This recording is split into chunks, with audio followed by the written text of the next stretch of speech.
Subaru of Indiana, SIA, is celebrating the launch of a new vehicle. It's taken about 5 years and a $140 million investment behind the walls of SIA, but on Friday the facility showed off its latest vehicle. Indiana Governor Eric Holcomb said, "This is the highest technology on the face of the planet, and it's being built right here in Indiana." On Friday, Subaru of Indiana Automotive introduced the public to the Subaru Ascent. It's the fourth vehicle to be produced at the Lafayette facility. SIA Executive Vice President Tom Easterday said, "The Ascent will fill what's been considered to be kind of a hole in the Subaru lineup. We didn't have that large SUV to compete with others." Easterday said it took lots of planning and a multi-million-dollar investment to get the plant ready for the largest Subaru vehicle ever built.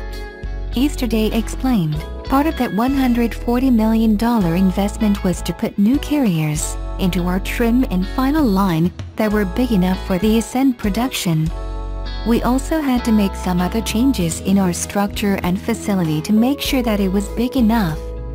The new 3-row SUV is being built exclusively right here in Lafayette. Lafayette Mayor Tony Rosworski, who along with Holcomb was present at the unveiling, believes Subaru's confidence in the local facility will spark interest from other companies. Rosworski said, "This is a good place to do business and that it does encourage other people to make investments." Holcomb said it's a reflection of Tippecanoe County's influence on the state's manufacturing. Holcomb added, "It's a powerhouse, and it's a real engine, so to speak, to our overall state economy." Before the addition of the Ascent, the plant produced 3 other Subaru models: the Outback, Legacy, and Impreza. Adding the Ascent has created 200 new jobs in the Lafayette plant. Production of the Ascent begins in May and they should go on sale sometime in June. The official price hasn't been announced just yet, but early estimates place the starting pricing in the low $30,000 range.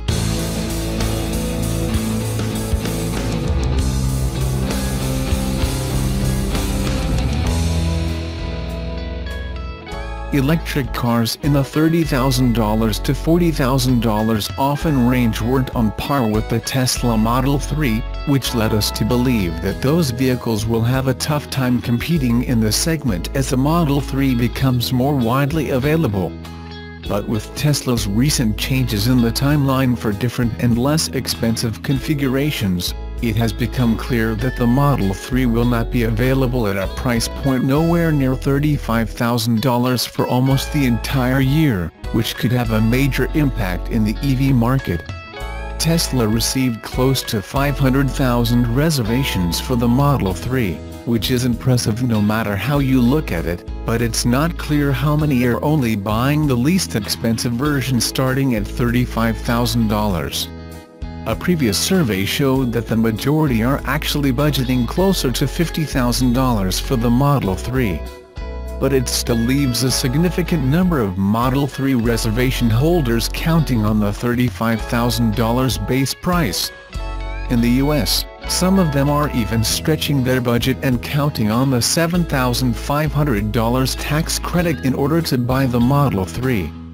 It's them who are most affected by Tesla's change last week that pushed standard battery pack production to late 2018 feet. The standard battery pack is essential for Tesla to reach the $35,000 price point, since the current long-range battery pack in production adds a $9,000 premium on the vehicle.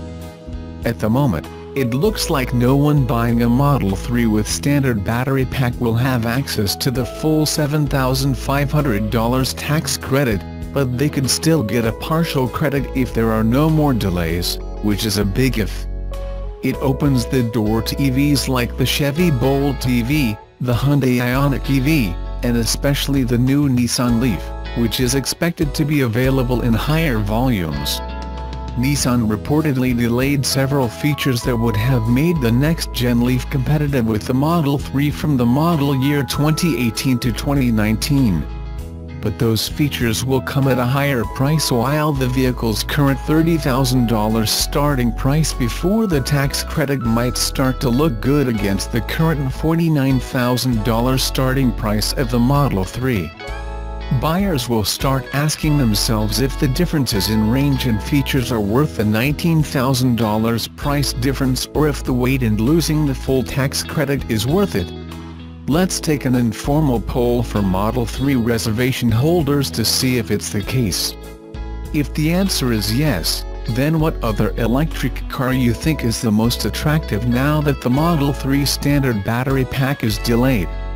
Another thing that can make a difference is the availability of lease programs and subscription program when it comes to the Ioniq, which Tesla has yet to make available for the Model 3. For the Chevy Bolt EV, we have seen prices between $220 and $300 per month. You can always check with your local dealers for inventory. Nissan recently launched a lease program starting at $229 per month. Automakers apply the federal tax credit on their end in order to reduce the cash down or the monthly payments with those programs, but Tesla generally doesn't offer a lease program early in the production ramp-up of a new vehicle.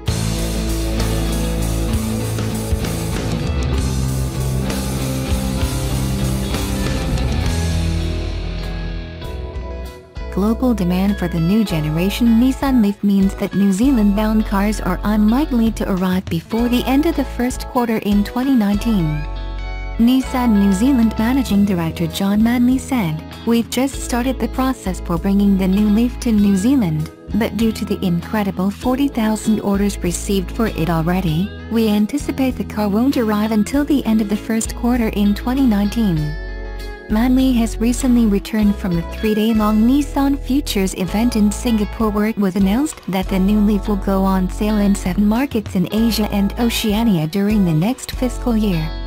Nissan says it will launch the model in Australia, Hong Kong, Malaysia, New Zealand, Singapore, South Korea and Thailand. Manley says that specification for New Zealand-bound cars is yet to worked out with the factory, but it is committed to bringing the car to our market. Manley says, "I've driven the car in Singapore and it is an amazing drive and an outstanding vehicle. I'm sure it will deliver to customer expectations." Nissan is also exploring introducing the zero-emission car in other markets in the region, including Indonesia and the Philippines. Nissan Regional Senior Vice President Yutaka Sanada said the company is working to bring the new generation of the world's best-selling electric vehicle to as many markets as possible. Sanada says, "The launch in so many markets shows our commitment to playing a leading role in electrification in this dynamic region, and to delivering the future of mobility to the region now." He says, Nissan is studying demand in Indonesia and the Philippines ahead of the Leaf's next launch phase. Nissan says the new Leaf features increased power and range, and improved refinement, comfort and convenience. The car's new electric powertrain delivers 110 kilowatts of output and 320 Nm of torque. Nissan has sold more than 300,000 Leaf cars globally since the model first went on sale in 2010.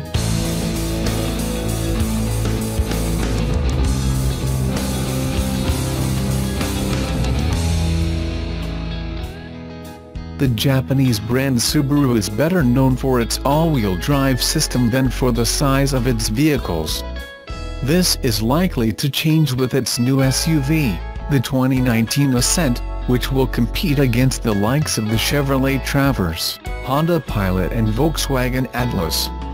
Depending on the version, the Ascent can accommodate 7 or 8 people. Specifically designed for the North American market, it has a turbocharged 2.4L flat-4 engine that develops 260 horsepower and 277 pounds-ft of torque. The gearbox is a continuously variable automatic, and all-wheel drive is obviously standard. The Ascent can tow up to 5,000 pounds, about 2268 kilograms.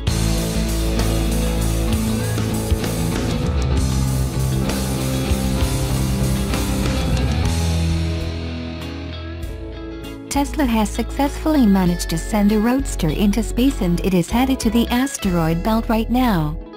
However, it is having problems closer to home with the production of the Model 3 cars. The higher-end cars were produced in record numbers in the fourth quarter of 2017, but the company has reported a huge loss due to the production of Model 3 lagging behind. Tesla has posted a huge loss of $675.4 million in the fourth quarter of 2017. This is more than 5 times of the $121.4 million it lost in the same quarter of 2016. Tesla has had a very busy year. It revealed Tesla's semi-truck to revolutionize trucking along the next-generation Roadster. It began rolling out solar tiles for the customers and completed the world's biggest battery well before schedule. There has also been an increase in the production of Model S and Model X cars. 28,425 vehicles were shipped in the fourth quarter, which is a 28% increase on the same period in 2016. Overall, the vehicle deliveries have grown by 35% as compared to last year and has been the reason for a 36% increase in automotive revenue according to Tesla. However, all eyes are still on the Model 3, Tesla's debut sedan for the mass market. Hundreds of thousands of people pre-ordered the vehicle, which the company had planned to dispatch 20,000 per month by December, but it was only able to ship 1,542 vehicles in the fourth quarter. The company is hopeful that it will be able to boost production from here and has targeted a weekly production of 2,500 by the end of first quarter, and the number is expected to double by the end of the second quarter. CEO Elon Musk during an investors' earnings call said, "If we can send a Roadster to the asteroid belt, we can probably solve Model 3 production."